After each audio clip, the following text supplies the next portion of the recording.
இன்றைக்கி நம்ம பார்க்க போகிற படம் தென்கொரியாவில் மட்டும் 11 மில்லியனுக்கு அதிகமான பார்வையாளர்களை ஈர்த்த படம். அது மட்டும் இல்லாமல் சுமார் $98.5 மில்லியன் வசூல் செய்த படம் இந்த படம். நீங்களே பாருங்கள் கேரக்டர்ஸ் எவ்வளோ ரியலிஸ்டிக்காக இருக்காங்கன்னு. அப்படி என்னடா இதில் பெரிய வித்தியாசம் என்னன்னு கேட்குறீங்களா? மற்ற படங்களில் சாமிகள் அப்படியே மெதுவாக நடக்கிற மாதிரி இருக்கும். ஆனால் இந்த படத்தில் அப்படியே மிருகங்களை விட வேகமாக ஓடுற மாதிரி அப்படியே தத்ரூபமாக நம்மளுக்கு கேப்சர் பண்ணியிருப்பாங்க. அதுதான் இது பார்வையாளர்கள் இருக்கிற இன்னொரு சுவாரஸ்யமான விஷயம். அது மட்டும் இல்லாமல் இந்த படத்துக்கு முன்னாடி என்ன நடந்தது அப்படின்னு சியோல் ஸ்டேஷன்ற ஒரு அனிமேஷன் ஃபிலிம் ரிலீஸ் பண்ணியிருப்பாங்க. இந்த படத்தோட பார்ட் 2 பெனின்சுலா அப்படின்னு சொல்லிட்டு இன்னொரு படம் எடுத்திருப்பாங்க. இந்த கதை ஒரு கூட்டம் ஜாம்பியால் பாதிக்கப்பட்ட மக்கள், இன்னொரு கூட்டம் ஜாம்பியால் பாதிக்கப்படாத மக்கள் பூசனுக்கு போகிற ட்ரெயினில் இவங்க 2 பேரும் பாதிக்கப்பட்ட மக்கள்கிட்டேருந்து பாதிக்கப்படாத மக்கள் எப்படி தப்பிக்கிறாங்கன்றது தான். சரி வாங்க டைம் வேஸ்ட் பண்ணாமல் கதைக்குள்ளே போகலாம். வீடியோ எடுத்த உடனே அங்கே ஒரு லோட் ட்ரக்கை தான் காமிக்கிறாங்க. அந்த லோட் ட்ரக்கை வந்துட்டு அங்கே ரொம்ப எல்லாமே கவர் பண்ண மாதிரி செக்யூரிட்டிஸ் வந்து பிளாக் பண்ணி இந்த பக்கம் போகக்கூடாது சார் அப்படிங்கிற மாதிரி சொல்கிறாங்க. ஏன்பா போகக்கூடாது அப்படிங்கிற மாதிரி அவரும் விசாரிக்கிறாரு. இங்கே ஒரு கெமிக்கல் லீக்கேஜ் ஏற்பட்டுருக்கு சார், அதனால் இங்கே வழியெல்லாம் பிளாக் பண்ணியிருக்காங்க, இந்த பக்கமாக போக முடியாது அப்படின்னு சொல்லிட்டு சொல்கிறாங்க. அவரும் வளைச்சிக்கிட்டு ரொம்ப டென்ஷனாக வழியை ஓடிட்டு இருக்கும்போது அவருக்கு கால் வருது. கால் எடுக்கும் பொழுது தெரியாமல் அங்கே இருக்கிற ஒரு மானை மோதிடுறாரு. மானை மோதிட்டு என்னடா அது அப்படின்ட்டு போய் பார்க்கும்போது தான் தெரியுது அந்த மான் திரும்பியும் உயிரோடு ஏந்து நிற்குது. பட் அது கண்கள் பார்க்குறதுக்கு ஒரு மாதிரி வெள்ளையாக தெரியுது. இப்படியே இங்கே ஸ்டாப் பண்ணி படத்து பேரை போட்டு ஆரம்பிக்கிறாங்க. ஹீரோ ஒரு பெரிய கம்பெனியில் ஃபண்ட் மேனேஜராக ஒர்க் பண்ணிகிட்ருக்காரு. அப்போ அவர் ஜாபில் ஸ்டாக் மார்க்கெட் ஒரு இஷ்யூ போயிட்டுருக்கு. என்ன பண்ணுறது அப்படின்னு சொல்லிட்டு அது காலில் பேசிகிட்டு இருக்கும்போது அவர் டேபிளெல்லாம் க்ளீன் பண்ணிகிட்ருக்காரு. அந்த டைமில் தான் அவரோட பிஏ வந்துட்டு இந்த மாதிரி ஸ்டாக் மார்க்கெட்டில் பிரச்சனையாக இருக்குது சார், நான் ஏதாவது பண்ணணுமா அப்படிங்கிற மாதிரி இன்னொருத்தர் வந்து கேட்குறாரு. அதை பார்த்துட்டு ஹீரோவும் சொல்கிறாரு, இந்த பிரச்சனை பற்றி நீங்கள் கவலைப்படாதீங்க, அதை நான் பார்த்துக்கிறேன் அப்படிங்கிற மாதிரி தான் அவருக்கு ரெஸ்பான்ஸ் பண்ணி அவரை அனுப்பி வச்சுறாரு. அது மட்டும் இல்லாமல் ஹீரோவுக்கு ஒரு பொண்ணு இருக்காங்க. அப்படி கார் பார்க்கிங்கில் வந்துட்டு ஃபோன் பேசிகிட்ருக்காரு. யார்கிட்ட ஃபோன் பேசிகிட்ருக்காருன்னா அவரோட மனைவி கிட்ட தான். அவர் மனைவிக்கும் அவருக்கும் டிவோர்ஸ் ஆகிடுச்சு. இவங்க 2 பேருக்கும் ஒரு பொண்ணு இருக்குது. அவங்க பொண்ணு ஹீரோ கூட தான் இருக்குது. இந்த மாதிரி அவங்களுக்கு பர்த்டே அப்படிங்கிற மாதிரி அவங்க சொல்கிறாங்க. எனக்கு எல்லாம் தெரியும் அப்படின்னு சொல்லிட்டு ஒரு கிஃப்ட்டு வாங்கிட்டு வந்திருக்காரு. கிஃப்ட்டு வாங்கிட்டு வந்துட்டு அந்த பொண்ணுக்கிட்ட கொடுக்கலாம் அப்படின்னு சொல்லிட்டு போயிட்டுருக்கும்போது அவங்க அம்மா கிட்ட தான் அந்த பொண்ணு பேசிகிட்ருக்கா. அப்பாவுக்கு தெரிஞ்சால் திட்டுவார் அப்படின்னு சொல்லிட்டு ரொம்ப போர்வையை போத்திட்டு அம்மா கிட்ட பேசிகிட்ருக்கா. என்னம்மா என்ன பண்ணுற அப்படிங்கிற மாதிரி அம்மா கிட்ட தான் பேசிகிட்டு இருந்தியா அப்படின்ற மாதிரி கேட்குறாரு. ஆமாப்பா அப்படிங்கிற மாதிரி சொல்கிறேன். இந்த இன்றைக்கி உன்னோட பர்த்டே இல்லை, நான் வந்துட்டு நினச்சேன், நான் மறக்கலை, இந்த கிஃப்ட்டு அப்படிங்கிற மாதிரி அவர் கொடுக்குறாரு. அந்த கிஃப்ட்டை பார்த்துட்டு அங்கே இருக்கிற இன்னொரு பொருளையும் பார்க்குறா. என்னென்னு பார்த்தா சேம், 2மே ஒரே கிஃப்ட்டு தான் போல இருக்குது. போன பர்த்டேவுக்கு இதே கிஃப்ட்டை தான் அவங்க அப்பா பர்த்டே கிஃப்ட்டுன்னு வாங்கி கொடுத்துருக்காரு. அது கூட தெரியாமல் இந்த பர்த்டேவுக்கும் இதே வாங்கி கொடுத்துருக்காரே அப்படிங்கிற மாதிரி தான் அந்த புள்ள பார்க்குது. அப்போ நான் வந்து அம்மா கிட்டே போகணும், இந்த பர்த்டேவாவது நான் பூசனில் போய் அம்மா கூட செலிப்ரேட் பண்ணணும் அப்படிங்கிற மாதிரி ஆசையாக கேட்குது. ஹீரோவோட அம்மாவும் குழந்தைக்காகவாது நீங்கள் 2 பேரும் சேர்ந்து வாழலாம் இல்லை அப்படிங்கிற மாதிரி அவங்க ஒரு அட்வைஸை போடுறாங்க. இப்படியே ஹீரோ ஃபீல் பண்ணிவிட்டு அங்கேருந்து கேமராவை எடுத்து ஒரு வீடியோ பார்க்குறாரு. அது அவர் பொண்ணோட வீடியோ தான். ஸ்கூல் ஃபங்க்ஷனில் ஒரு பாட்டு பாடியிருக்கா. அவங்க அப்பா வர சொல்லியிருக்கா. ஆனால் அந்த டைமில் வேலை பிஸியால் அவங்க அப்பா போகல, நம்ம ஹீரோ போகலை. அதனால் பாடிட்டு இருந்த பொண்ணு பாதியிலே ஸ்டாப் பண்ணிவிட்டு அவங்க அப்பாவை தேடுறா. வரலன்னொடனே ரொம்ப ஃபீல் பண்ணுறா. இதெல்லாம் பார்த்துட்டு ஹீரோ ஓகே பொண்ணுக்காக நம்ம போவோம் அப்படின்னு சொல்லிட்டு கார் எடுத்துகிட்டு பூசனுக்கு கிளம்புறாங்க. அந்த டைமில் தான் அங்கே நிறைய ஃபயர் இன்ஜின் போகிறதெல்லாம் பார்க்குறாங்க. அந்த டைமில் ஹீரோ பதட்டமாக பார்த்துட்ருக்கும்போது இந்த பொண்ணு நம்ம அம்மாவை பார்க்க போகிறோங்கிற சந்தோஷத்தில் இயற்கையை ரசித்துக்கிட்டே ட்ராவல் பண்ணுறா. இங்கே ட்ரெயின்குள்ளே காமிக்கிறாங்க. இங்கே ஒரு பேஸ்பால் டீம் இருக்குது. அந்த டீமில் ஒரு க்யூட்டான பொண்ணு இருக்கா. அந்த பொண்ணு ஒரு பையனை லவ் பண்ணிகிட்ருக்கா. ஆனால் அவன் லவ் பண்ணல போல இருக்குது. அந்த பொண்ணு அவன் பக்கத்தில் வந்து உட்காந்து அவன் ஹெட்ஃபோனை எடுத்து வச்சுட்டு நீ லவ் பண்ணலனாலும் நான் அவனை லவ் பண்ண வேண்டாம் அப்படிங்கிற மாதிரி சொல்லிகிட்ருக்கா. என்னோட பொண்ணும் உள்ளே என்ட்ரி ஆகுறாங்க. அந்த டைமில் ஏதோ ஒரு பொண்ணு எதனாலேயோ பாதிக்கப்பட்ட மாதிரி ரொம்ப நடங்குறா. இங்கே ஸ்டேஷனில் பிரச்சனை ரொம்ப சீரியஸாகவே போயிட்டுருக்க மாதிரி இருக்குது. என்ன பிரச்சனை அப்படிங்கிறது தெரியல. மக்கள்லாம் ரொம்பவே பதட்டமாக இருந்துருக்காங்க. இந்த பக்கம் ட்ரெயினில் அந்த பொண்ணு ஏதோ ஒன்று பார்க்குறா. பட் என்ன அப்படின்னு பார்க்குறதுக்கு முன்னாடியே அவளுக்கு அது ஒன்றும் சரியாக தெரியல. அப்பாவை பார்க்குறா. அப்பா நல்லா தூங்கிட்டு இருக்காங்க. பட் ட்ரெயினும் கிளம்பிடுது. அந்த மாதிரி பாதிக்கப்பட்ட பொண்ணு ஒருத்தி ரெஸ்ட் ரூமில் உட்காந்துட்டு அவள் உடம்பை கட்டிகிட்டு இருக்கா. உடம்பெல்லாம் ஒரே நரம்பு மாதிரி தெரியுது. இந்த பக்கம் நம்ம பாப்பா ரெஸ்ட் ரூம் போகலாம் அப்படின்னு சொல்லிட்டு வரா. அந்த பக்கம் ரெஸ்ட் ரூமில் 2 பேர் நின்று பேசிட்டு அந்த ரெஸ்ட் ரூமில் யாரோ பைத்தியக்கார மாதிரி ஒருத்தர் உட்காந்துருக்காரு. வெளியே நோ தப்பாக நடக்குது அப்படின்ற மாதிரி புலம்புறாரு. இவங்களுக்கு எதுவுமே புரியல. நம்ம குட்டி பொண்ணு அதை எட்டி பார்க்குறா. இங்கே ஜாம்பியாக பாதிக்கப்பட்ட அந்த பொண்ணு அவள் பாட்டுக்கு நடந்து வந்து ட்ரெயினை தட்டிகிட்டு இருக்கா. இந்த பக்கம் ரெஸ்ட் ரூம் போகலான்னு வேறு பக்கம் அந்த குட்டி பொண்ணு அங்கே ஒருத்தர் என் ஒய்ஃப் அங்கே இருக்காமா, நீ வேறு பக்கம் ரெஸ்ட் ரூம் போயேன் அப்படி இந்த பக்கம் ஜாம்பியால் பாதிக்கப்பட்ட பொண்ணு கீழே விழுந்து கதறிட்டுருக்கா. இழுப்பு வந்த மாதிரி இருக்குது. அங்கே இருக்கிற ட்ரெயின் அட்டெண்டர் அவங்க இன்டர்காம் மூலயமா அனௌன்ஸ் பண்ணிகிட்ருக்காங்க, இன்னும் இந்த பொண்ணுக்கு இன்னும் ஆயிடுச்சுன்னு. இந்த நேரத்தில் ட்ரெயினில் இருக்கிற டிவியில் நியூஸ் போயிட்டுருக்கு, இந்த மாதிரி ஏதோ தீவிரவாதிகளோட அட்டாக் தான் இது அப்படிங்கிற மாதிரி. அதை பார்த்து இன்னும் எல்லோரும் செம்மையாக பயந்துட்டுருக்குறாங்க. அப்போ தான் நம்ம ஒரு வில்லனை காமிக்கிறாங்க. இங்கே இருக்கிறான்ல ஒரு கோட் சூட் போட்டுக்கிட்டு, அவள் தான் நம்ம கதையோட வில்லன். இங்கே வந்து அட்டெண்டர் வந்துட்டு என்ன பண்ணுறது இந்த பொண்ணுக்கு அப்படின்னு சொல்லிட்டு செக் பண்ணிகிட்ருக்காங்க. அந்த டைமில் அந்த ஜாம்பி அந்த பொண்ணையே கடிச்சிடுது. ஒரு மாதிரி தொத்திக்கிட்டு அப்படி கடிக்கும்போது ஒவ்வொருத்தராக கடிக்கும்போது ஒவ்வொருத்தருக்கும் அந்த மாதிரி ஜாம்பி அட்டாக் வந்துடுது. எல்லோரும் அவங்கவுங்க கடிச்சிட்டே வந்து அந்த பெட்டியே ஒரே ஜாம்பி ஆகிட்டுருக்கு. அப்போ தான் நம்ம ஹீரோ அவர் பொண்ணை தூக்கிட்டு எப்படியாவது எஸ்கேப் ஆகிடலான்னு தப்பிக்க எல்லோரும் ரொம்ப வேகமாகவே ஓடிட்டுருக்காங்க. இருந்தாலும் அந்த ஜாம்பிக்கு விட மாட்டேங்குது. இவங்க எல்லாருமே பாதிக்கப்படாதவங்க எல்லாமே ஒரு கம்பார்ட்மெண்ட்டில் போயிட்டு கதவை சாத்திக்கிறாங்க. அந்த பக்கம் ஃபுல்லாகவே ஜாம்பி அந்த கண்ணாடியெல்லாம் உடச்சிக்கிட்டு அவங்க உள்ளே வரதுக்காக பார்க்குறாங்க. பட் அங்கே இருக்கிற அந்த ஒருத்தரோட ஒய்ஃப் ரெஸ்ட் ரூமில் பார்த்தாங்கல்ல, அவரோட ஒய்ஃப் தான் அந்த பேப்பர்லாம் வச்சு மறைச்சி அந்த ஜாம்பிக்கு இங்கே என்ன நடக்குது, இந்த பக்கத்தும் யாரும் இல்லை அப்படிங்கிற மாதிரி ஒரு பிம்பத்தை க்ரியேட் பண்ணிடுறாங்க. இப்போ நம்ம எப்படி தப்பிக்கிறது அப்படிங்கிற மாதிரி இவங்க பிளான் போட்டுட்ருக்காங்க. வெளியில் பார்த்தாலும் வெளியிலையும் ஒரே ரணகலமாக தான் இருக்குது வருது. அடுத்த ஸ்டேஷனில் மிலிட்ரி சர்வீஸ் காத்துட்ருக்காங்க அவங்களெலாம் காப்பாற்றுறதுக்காக. நீங்கள் இறங்கி அவங்கக்கிட்ட போங்க அப்படின்னுட்டு இந்த மாதிரி ஹீரோவுக்கு மட்டும் தனியாக கால் வருது. இந்த மாதிரி நீ அடுத்த ஸ்டேஷனில் நான் வரேன், என்னை பிக்கப் பண்ணிக்கோன்னு அவர் பாட்டுக்கு தனியாக வேறு ஒருத்தர்கிட்ட ஃபோன் பண்ணி சொல்கிறாரு. நீ இந்த ஸ்டேஷனில் இந்த சைடாக பின்பக்கமாக வா, நாங்கள் வெயிட் பண்ணிகிட்ருக்கேன் அப்படிங்கிற மாதிரி ஹீரோவுக்கு அவங்க ஃப்ரெண்டும் இன்ஸ்ட்ரக்ஷன் கொடுக்குறாங்க. அதே மாதிரி இவங்க தனியாக கிளம்பி போகலாம் அப்படின்னு வெயிட் பண்ணிகிட்ருக்காங்க. மற்றவங்க வெளியே பார்த்தா ஜாம்பி, ஒரே ஜாம்பி கூட்டம். இதெல்லாம் பார்த்து அந்த குட்டி பொண்ணு ரொம்பவே பயப்படுறா. உட்காருமா அப்படிங்கிற மாதிரி கொடுக்குறாரு. பட் அங்கே வயசான 2 பாட்டிங்க நிற்கிறாங்க, ஒரே மாதிரியே இருக்காங்க. இவங்க 2 பேரும் ஃப்ரெண்ட்ஸாக சிஸ்டர்ஸான்னு தெரியல.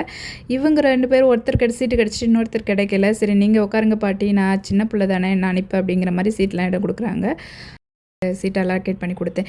ஏன் அவங்களுக்காக விட்ட ஃபஸ்ட்டு நம்ம தப்பிக்கிறது நம்ம லைஃப்பை தாம்மா ஃபஸ்ட்டு பார்க்கணும் அப்படிங்கிற மாதிரி ஒரு அட்வைஸ் போடுறாரு. பட் அப்பா சொல்கிறதுல அந்த பொண்ணுக்கு கொஞ்சம் கூட பிடிக்கவே இல்லை. எல்லாருக்கும் ஹெல்ப் பண்ணணும், அப்போ தானேப்பா நல்லது அப்படிங்கிற மாதிரி சொல்கிறாங்க. அந்த டைமில் ஒரு அனௌன்ஸ்மெண்ட் கேட்குது, நெக்ஸ்ட் ஸ்டேஷனில் நமக்காக மிலிட்ரி சர்வீஸ் காத்துட்ருக்கு, நம்ம போய் அங்கே இறங்கிக்கலாம், அது நமக்கு சேஃப் அப்படிங்கிற மாதிரி. ஓகே, இதெல்லாம் கேட்டுட்டு எல்லாம் தப்பிச்சிடலாம் அப்படிங்கிற மாதிரி பிளான் பண்ணிகிட்ருக்காங்க. நம்ம வில்லனும் ஃபோன் பண்ணி யார்கிட்ட பேசிகிட்ருக்கான். இந்த பக்கம் இவர் டானுன்னு வச்சுக்கலாம். அவரோட ஒய்ஃபும் அவரும் கேட்டுட்ருக்காரு. அவர் கேட்குறாரு, உங்கள் அப்பா என்னம்மா வேலை பார்க்குறான் அப்படிங்கிற மாதிரி கேட்குறாரு. இந்த மாதிரி ஃபண்ட் மேனேஜராக இருக்கார் இப்போ அங்கிள் அப்படிங்கிற மாதிரி சொல்கிறான் அந்த பிள்ளை. ஓ, ரத்தத்தை உறிஞ்சிற வேலையா அப்படிங்கிற மாதிரி அவர் கேட்குறாரு. அந்த அம்மா வந்துட்டு என் பிள்ளைங்கள்ட்ட எப்படி பேசணும்னு தெரியாதா அப்படின்னு சொல்லிட்டு ஒரு சாக்லேட் கொடுத்து, நீ எங்கம்மா போகிற அப்படிங்கிற மாதிரி கேட்குறாங்க. நான் எங்கள் அம்மாவை பார்க்க போகிறேன் அப்படிங்கிற மாதிரி அந்த பிள்ளையும் சொல்லுது. இந்த பக்கமாக ஹீரோ வந்து அவர் ஃப்ரெண்டுக்கு கால் பண்ணார்ல, என்ன எங்கே இருக்க அப்படிங்கிற மாதிரி விசாரிக்கிறாரு. இந்த மாதிரி நான் ஸ்டேஷனுக்கு வந்துட்டேன், நீ பின்புறமாக வந்துரு, நான் வந்து ஒன்று பிக்கப் பண்ணிக்கிறேன் அப்படிங்கிற மாதிரி அவருக்கு இன்ஃபர்மேஷன் அவங்களோட ஃப்ரெண்டுக்கிட்டேருந்து கொடுக்குறாங்க. சரி ஓகே, நம்ம மட்டும் தப்பிச்சு போடலாம் அப்படின்னு சொல்லிட்டு ஹீரோ இந்த பக்கம் அவர் பாட்டுக்கு தனியாக பிளான் பண்ணிகிட்ருக்காரு. இதெல்லாமே கேட்டுட்ருக்கான். அங்கே இருக்கிற ஒரு பிச்சைக்கார மாதிரி இருந்தார்ல, அவர் இது எல்லாத்தையுமே கேட்டுட்ருக்காரு. பட் எதுவும் ரியாக்ஷன்லாம் கொடுக்கல. ட்ரெயின் வந்து அந்த ஸ்டேஷனில் நிற்கிது. ட்ரெயின் அட்டெண்டர்கிட்டையும் ட்ரெயின் ஓட்டுறவர்கிட்டையும் வந்துட்டு அந்த பிஸ்னஸ் மேன் ரொம்ப பதட்டத்தோட வாங்க போயிடலான்றாங்க. இங்கே பாருங்க எல்லோரும் இங்கே தான் இருக்காங்க, நீங்கள் எங்கே போகலாம் அப்படிங்கிற மாதிரி அவர் கேட்குறாரு. இல்லை அவங்களாம் போகட்டும், நம்ம 3 பேர் மட்டும் தனி ட்ரெயினில் போயிடலாம், வாங்க ட்ரெயினை எடுங்க அப்படிங்கிற மாதிரி, அவங்கள பற்றிலாம் கவலைப்பட வேணாம் அப்படிங்கிற மாதிரி அந்த பிஸ்னஸ் மேன் சொல்கிறான். பட் அந்த என்ஜின் ஓட்டுறவரும் அந்த மாதிரிலாம் என்னால் வர முடியாது, நான் எல்லாரும் கூடயும் தான் போவேன் அப்படின்னு சொல்லிட்டு எல்லோரும் எங்கே போகிறாங்க, அந்த மிலிட்ரி ஆஃபீஸர்ஸ் எங்கே இருக்காங்களோ அங்கே தானே போகிறாங்க. ஸோ அவங்க கூட கிளம்பி அவரும் போகிறாரு. அண்ட் நம்ம ஹீரோவும் அந்த குட்டி பாப்பா மட்டும் தனியாக ஒரு வழியில் ஹீரோ கூட்டிகிட்டு வராரு. அந்த குட்டி பொண்ணு கேட்குது, ஏன் அந்த இடத்துக்கு அந்த ட்ரெயினில் இருந்தார்ல அந்த பிச்சைக்காரர் ஹீரோ ஃபோன் பேசுகிறது கூட கேட்டுட்டு இருந்தார்ல, அங்கே அவர் வராரு. அவரை பார்க்கறதுக்காக அந்த பொண்ணு போகும்போது, இங்கே பாரு நம்ம தனியாக போயிடலாம், மற்றவங்கள பற்றி கவலைப்பட வேணாம், நம்ம வா போகலாம் அப்படிங்கிற மாதிரி சமாதானம் சொல்லிட்டு இருக்காரு அந்த குட்டி பொண்ணு. பட் அந்த குட்டி பொண்ணு இந்த மாதிரிலாம் பண்ணக்கூடாதுப்பா, இது தப்பு, எல்லாரும் போகிறாங்கல்ல, அவங்கள மாதிரி தானே நம்மளும், நம்ம அவங்க கூட போகலாம், இந்த மாதிரிலாம் தனியாக போகாதீங்க அப்படிங்க, இதனால தான் அம்மா கூட உங்களை விட்டுட்டு போயிட்டாங்களா அப்படின்னு ரொம்பவே ஃபீல் பண்ணி பேசுகிறா. குட்டி பொண்ணு இந்த மாதிரி பேசுகிறதுனால எல்லோரும் கூடயும் அவரும் ஹீரோவும் அந்த குட்டி பொண்ணு அவங்க கூட போகலாம் அப்படின்ட்டு போகிறாங்க. அங்கே பார்த்தா மிலிட்ரி சர்வீஸ்ன்னு சொல்லிட்டு இருக்க எல்லாமே மொத்த பேரும் ஜாம்பியாக மாறிட்டாங்க. இப்போ எல்லாருக்குமே என்ன பண்ணுறதுனே தெரியாது. அந்த டான் என்னடனா அவரோட ஒய்ஃபை தூக்கிட்டு போகிறாரு. அவங்க வந்த வேகத்துக்கு அவங்க யாருக்கு என்னென்னு கூட பார்க்க மாட்டாங்க, எல்லோரும் பிடிச்சி கடிச்சு வைக்கிறாங்க. இந்த டைமில் ஹீரோவும் ஃபோன் பண்ணி பார்க்குறாரு அவர் ஃப்ரெண்டுக்கு. ஒன்று அவங்க அப்பாட்ட பேசிட்டு குட்டி பொண்ணு அப்படியே நின்றுப்பாளா, அவரை ஒரு ஜாம்பி கடிக்க வருது. அந்த நேரத்தில் அந்த டானும் அவங்க ஒய்ஃபும் தான் வந்துட்டு அந்த குட்டி பொண்ணை வந்துட்டு ரொம்ப சேஃபாக காப்பாற்றி எடுத்துகிட்டு போவாங்க. அவரோட டீமு மற்றவங்கள காப்பாற்ற ட்ரை பண்ணுறாங்க. ஹீரோவும் அவரையும் ஒரு ஜாம்பி கடிக்க வருது. அவர் புக்கை எடுத்து அவர் அந்த ஜாம்பியோட வாயில் வச்சுட்டு இந்த பேஸ்பால் டீம் பசங்க தப்பிச்சு வராங்க. அவங்க மற்றவங்களையும் காப்பாற்றுறாங்க. பட் எல்லா ஜாம்பிங்களையும் பின்னாடி போட்டு அவங்க ஃபுல்லாக லாக் பண்ணிவிட்டு எல்லோரும் வராங்க. லாஸ்ட்டாக வர்றது பார்த்திங்கன்னா இந்த டானு, நம்ம ஹீரோ, அந்த பேஸ்பால் பசங்க எல்லாம் தான் லாஸ்ட்டாக வராங்க. அந்த ஜாம்பி எல்லாம் அது உள்ளே போட்டுட்டு கடைசியில் ஏற நேரத்தில் அந்த பாட்டிங்க 2 பேர் இருப்பாங்களா, அவங்களும் கீழே விழுறாங்க. அதில் ஒரு ஜாம்பி அவங்கள கடிக்க வருது. எதிர்ச்சியாக அந்த ப்ரெக்னென்ட் லேடி தான் வந்துட்டு காப்பாற்றி அவங்களையும் கூட்டிகிட்டு போகிறாங்க. ஒவ்வொருத்தராக காப்பாற்றி கூப்பிட்டு போகும்போது அந்த ஹோம்லெஸ் மேனும் அங்கே தான் வராங்க. அதனால் அவரையும் உள்ளே இழுத்து போட்டுக்கிட்டு ஒரு வழியாக எல்லோரும் கம்பார்ட்மெண்ட்டில் ஏறிடுறாங்க. இருந்தாலும் இந்த பக்கம் பார்த்தா நம்ம ஹீரோ, பேஸ்பால் டீமு, டானி எல்லாருமே வந்துட்டு ஜாம்பியை பூட்டி வச்சாங்கல்ல, அது எல்லாமே உடச்சிக்கிட்டு இவங்க 3 பேரையும் இவங்க எல்லாருமே ஃபாலோ பண்ணிட்டு வருது. இவங்ககிட்டேருந்து எப்படி தப்பிக்கிறதுன்னு தெரியாமல் இவங்களும் கூடுமான அளவுக்கு அந்த டானும் வந்துட்டு கையில் எல்லாம் ஏறி வந்துட்டதுக்கப்புறம் எல்லாம் வந்துட்டாங்க, எல்லாம் சேஃப் அப்படின்னு நினச்சா அதான் கிடையாது. பட் இவங்க எல்லாருமே ஒரே கம்பார்ட்மெண்ட்டில் இல்லை, தனித்தனியாக பிரிஞ்சுட்டாங்க. இங்கே பாட்டி, இந்த சின்ன பொண்ணுலாம் இருக்கிற கம்பார்ட்மெண்ட்டில் இன்னும் ஜாம்பிஸ் இருக்காங்க போல இருக்குது. அதனால் அவங்ககிட்ட தப்பிக்கிறதுக்கு ரெஸ்ட் ரூமில் போய் அவங்க சாத்திக்கிறாங்க. இவங்க வந்து 15வது கம்பார்ட்மெண்ட்லேயும் அவங்க 9வது கம்பார்ட்மெண்ட்லேயும் இருக்காங்க. ஃபோன் பண்ணி டான் கேட்கும்போது இந்த மாதிரி சொல்கிறாங்க, அங்கேயும் ஜாம்பி இருக்காங்க அப்படின்ற மாதிரி சொன்னதுனால அவங்கள எப்படியாவது நம்ம காப்பாற்றி ஆகணும் அப்படிங்கிற மாதிரி இவங்க 2 பேரும் பிளான் போட்டுட்டு நம்மளால் அந்த ஜாம்பிகிட்டேருந்து தப்பிக்கிறதுக்கு என்னென்ன பண்ண முடியும் அப்படின்னு சொல்லிட்டு டான்லாம் வந்து கையில் ஒரு துணி மாதிரி சுற்றிக்கிறாரு. அந்த பேஸ்பால் பையன் அந்த கட்டையை எடுத்துக்கிறான். பட் நம்ம ஹீரோ வந்துட்டு அந்த ஷீல்டு மாதிரி ஒன்று ஏதோ எடுத்துக்கிட்டு அவங்கள எல்லாரையும் காப்பாற்றலாம் அப்படிங்கிற மாதிரி அவங்க போகிறாங்க. இப்போ பாருங்களேன், பார்க்குறதுக்கே அவெஞ்சர்ஸ் மாதிரி இருக்காங்கல்ல. இவங்க இப்படிலாம் ப்ரிகாஷனோட போயிட்டு அவங்கள காப்பாற்றலாம் அப்படிங்கிற மாதிரி நெருங்கிட்டு இருக்காங்க. ஆனால் ஒவ்வொரு ஜாம்பியும் அவங்கள தாக்கிக்கிட்டு இருக்கு. ஒரு வழியாக நல்லபடியாகவே அவங்களெல்லாம் இப்படி ஒரு கம்பார்ட்மெண்ட்டில் இருக்கிற ஜாம்பிஸ் எல்லாம் அடித்து போட்டுட்டு இன்னொரு கம்பார்ட்மெண்ட்ஸ்க்காக வந்தால் அந்த கம்பார்ட்மெண்ட்டில் வந்துட்டு இந்த பேஸ்பால் டீமில் இருக்கிற பசங்க எல்லாமே நிற்கிறாங்க. அந்த பேஸ்பாலில் இருக்கிற பையன் வந்துட்டு அவங்கள தாக்கிறதுக்கு ரொம்பவே கஷ்டப்படுறான். ஏன்னா ஃப்ரெண்ட்ஸ் எப்படி அடிக்க முடியும், அதனால் பயந்துட்டு நிற்கும்போது ஹீரோவும் அந்த டானுன்னா இப்படி இதெல்லாம் பார்த்தா முடியாது தம்பி, சீக்கிரம் அடிச்சுட்டு வா அப்படின்னு சொல்லிட்டு அந்த பேஸ்பால் கட்டையாலே எல்லா ஜாம்பியும் போட்டு அந்த பசங்களை போட்டு அடிச்சுட்டு வராங்க. அந்த பையன் ரொம்பவே ஃபீல் பண்ணுறான். அந்த டைமில் வந்துட்டு ஒரு டனல்குள்ளே போகும்போது ட்ரெயினில் இவங்களுக்கு கண்ணே தெரிய மாட்டேங்குது. ஒரு விஷயம் என்னென்னா, ஜாம்பிங்களுக்கு அந்த இருட்டான கண்ணு தெரியாது போல இருக்குது. அப்படி தெரியாதப்போ பேஸ்பால் விழுற சத்தம் கேட்டவுடனே அந்த பக்கம் அந்த டேர்னலை தாண்டி போனதுக்கப்புறம் வெளிச்சம் வர ஆரம்பிச்சிடுது. வெளிச்சம் வந்த உடனே அந்த ஜாம்பிங்க எல்லாம் இவங்கள நோக்கி வர ஆரம்பிக்கிறாங்க. அப்போ தான் நம்ம ஆளுங்க ஒரு பிளான் பண்ணுறாங்க, நைஸாக அங்கே மறைஞ்சிக்கிட்டு திரும்பி அடுத்த டேர்னல் வரும்ல, அது வரைக்கும் நம்ம வெயிட் பண்ணலாம், வந்த உடனே இருட்டாகும்போது நம்ம எஸ்கேப் ஆகிடலாம் அப்படின்ற மாதிரி பிளான் பண்ணிட்டு அப்படியே ஓரமாக ஒழிஞ்சு உட்காந்துருக்குறாங்க. அவங்க அப்படி டனலும் வருது. ஹீரோ இன்னொரு ஃபோனில் அலாரம் செட் பண்ணி அந்த பக்கமாக வீசிட்டு அந்த சத்தத்தில் ஜாம்பிங்கெல்லாம் அந்த பக்கமாக போயிடுது. அந்த கேப்பை பயன்படுத்தி நம்ம ஹீரோ, டானு, அந்த இன்னொரு பையன் எல்லாமே வந்து மற்ற டானோட ஒய்ஃபு, நம்ம குட்டி பாப்பா இருக்கிற கம்பார்ட்மெண்ட்டுக்கு வந்துடுறாங்க. வந்துட்டதுக்கப்புறம் இவங்க என்ன பண்ணுறாங்க, இவங்க ஒரு டீமாக மாட்டிக்கிட்டாங்க. நம்ம குட்டி பாப்பா, ஹீரோ, இவங்க எல்லாமே ஒரு டீமாக மாட்டிக்காங்க. இன்னொரு பக்கம் அந்த பிஸ்னஸ் மேனு, இன்னொரு பொண்ணு இருக்கால, க்யூட் பொண்ணுன்னு சொல்லுவாங்க, எல்லாமே அங்கே இருக்காங்க. அந்த பொண்ணுக்கு அந்த பையன் மெசேஜ் அனுப்புகிறான், இந்த மாதிரி நாங்கள்லாம் சேஃபாக இருக்கோம், அந்த கம்பார்ட்மெண்ட் வரோம் அப்படின்னும்போது அந்த பிஸ்னஸ் மேன் வரவே கூடாது, அவங்களுக்கு எப்படியா இருந்தாலும் அந்த ஜாம்பி கடிச்சிருக்கும், அவங்களுக்கு அந்த நோய் தொத்திருக்கும், இங்கே வந்தாங்கன்னா நமக்கும் அந்த நோய் பரவிடும் அப்படின்னு சொல்லிட்டு பிடிவாதமாக அவங்க இங்கே வரவே கூடாது.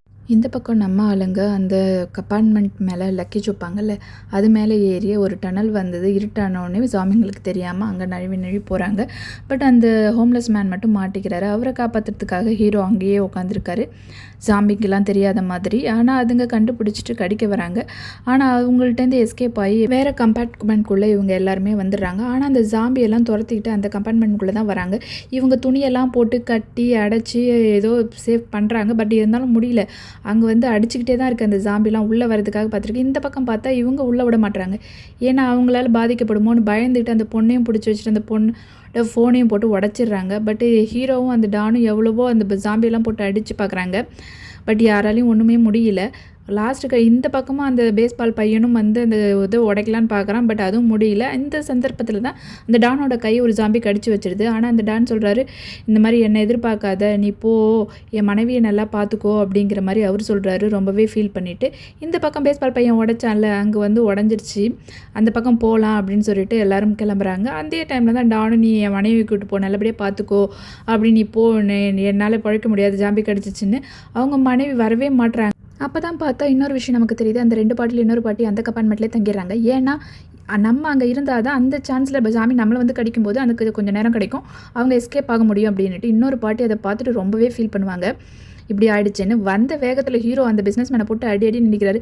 ஏன்டா ஏன் இவ்வளோ செல்ஃபிஷாக இருக்க, நீ மட்டும் உயிர் வாழ்ந்தால் போதுமா, மற்றவங்க வாழ தேவையில்லையா அப்படின்னு ரொம்பவே போட்டு அடிப்பார். இதெல்லாம் பார்த்துட்டு பார்த்தீங்களா இவனுக்கும் அந்த நோய் பாதிக்கப்பட்டுடுச்சு, எனக்கு தெரியுது இல்லை பாரு எப்படி அடிக்கிறான் நீ, அதனால் இவனுங்களை இங்கே இருக்க விடக்கூடாது, கண்டிப்பாக வெளியேற்றுங்க அப்படின்னு சொல்லிட்டு அங்கே இருக்கிற ட்ரெயின் அட்டெண்டர்கிட்ட சொல்லிட்டு இருக்காங்க. பட் எல்லாருமே அவன் பேச்சை கேட்டுட்டு நீங்கள் வெளியே போங்கன்னு சொல்கிறதுனால வேறு வழி இல்லாமல் அவங்களும் அந்த கம்பார்ட்மெண்ட்லேருந்து வெளியே போக வேண்டியதாக இருக்குது. இன்னொரு காலி கம்பார்ட்மெண்ட் இருக்குது, அதில் போய் அவங்க தங்கிக்கிறாங்க. பட் இன்னொரு பாட்டி என்ன சொல்கிறாங்க, இவங்க இப்படி இருக்காங்க செல்ஃபிஷாக, அவங்க திருந்தவே மாட்டாங்க அப்படின்னு சொல்லிட்டு அந்த கம்பார்ட்மெண்ட்டில் இருக்கிற பாட்டி ஜாம்பிஸ் இருக்கிற கதவை அந்த கம்பார்ட்மெண்ட்டில் திறந்து விட்டுருவாங்க. அதனால் அங்கே இருக்கிற எல்லாருமே ஜாம்பியால் தாக்கப்பட்டுறாங்க.